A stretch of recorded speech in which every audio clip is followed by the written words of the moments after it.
રાજ્ય સરકાર કંપનીઓ, ઉદ્યોગકારો, મોટા મોટા ટ્રસ્ટો અને મોટા મોટા માણસોની સરકારી જગ્યા જે લીઝ પેટે, ભાડાપટ્ટા પેટે આપેલી હતી, આ શહેરોની જે કિંમતી જમીનો છે એને જંત્રીના 15%થી 60%ના દરે ભરી અને કાયદેસર કરવાનો જ્યારે હુકમ કરવા જઈ રહી છે, ત્યારે ગુજરાત કિસાન કોંગ્રેસની બહુ 3 સ્પષ્ટ માંગ છે કે જો તમે શહેરો માટે, શહેરોમાં રહેતા મોટા માણસો માટે, કંપનીઓ માટે, ઉદ્યોગો માટે જો આ નિર્ણય કરી શકતા હોવ તો તમે સામાન્ય ગરીબ, ખેડૂત, મજદૂર માટે આ નિર્ણય કેમ ના કરી શકો? પહેલી માંગ અમારી એ છે કે જેવી રીતે તમે શહેરમાં નિર્ણય કર્યો છે એવી જ રીતે શહેરમાં રહેતા ગરીબ અને ઝૂંપડપટ્ટી જ્યાં તમે બુલડોઝર ફેરવો છો ત્યાં પણ 15%થી 60% જંત્રીના ભાવે એક ગરીબ મજૂરોને જમીન સરકારે આપી દેવી જોઈએ.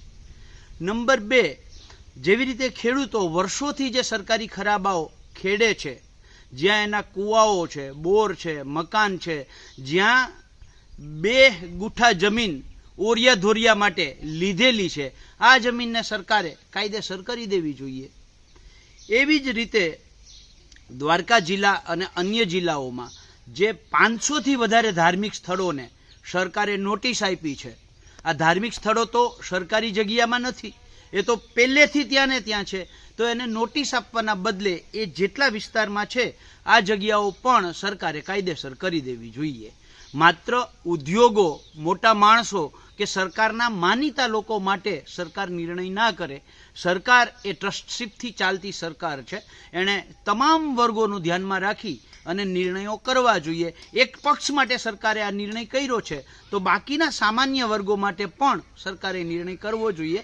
આવી કિસાન કોંગ્રેસની માંગ છે અને આ માંગ કરતો પત્ર આજે મુખ્યમંત્રીશ્રીને અમે લખ્યો છે.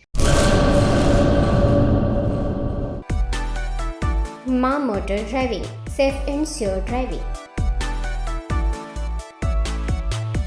ડ્રાઇવિંગ એ શોખ સાથે આપની મોટી જવાબદારી પણ છે. અમારા ઇન્સ્ટ્રક્ટર દ્વારા સચોટ અને સરળ માર્ગદર્શન. આપની રોજની તાલીમની માહિતી મેળવીને શું અધુરાશ છે એના ઉપર પૂરું ફોકસ કરાય છે.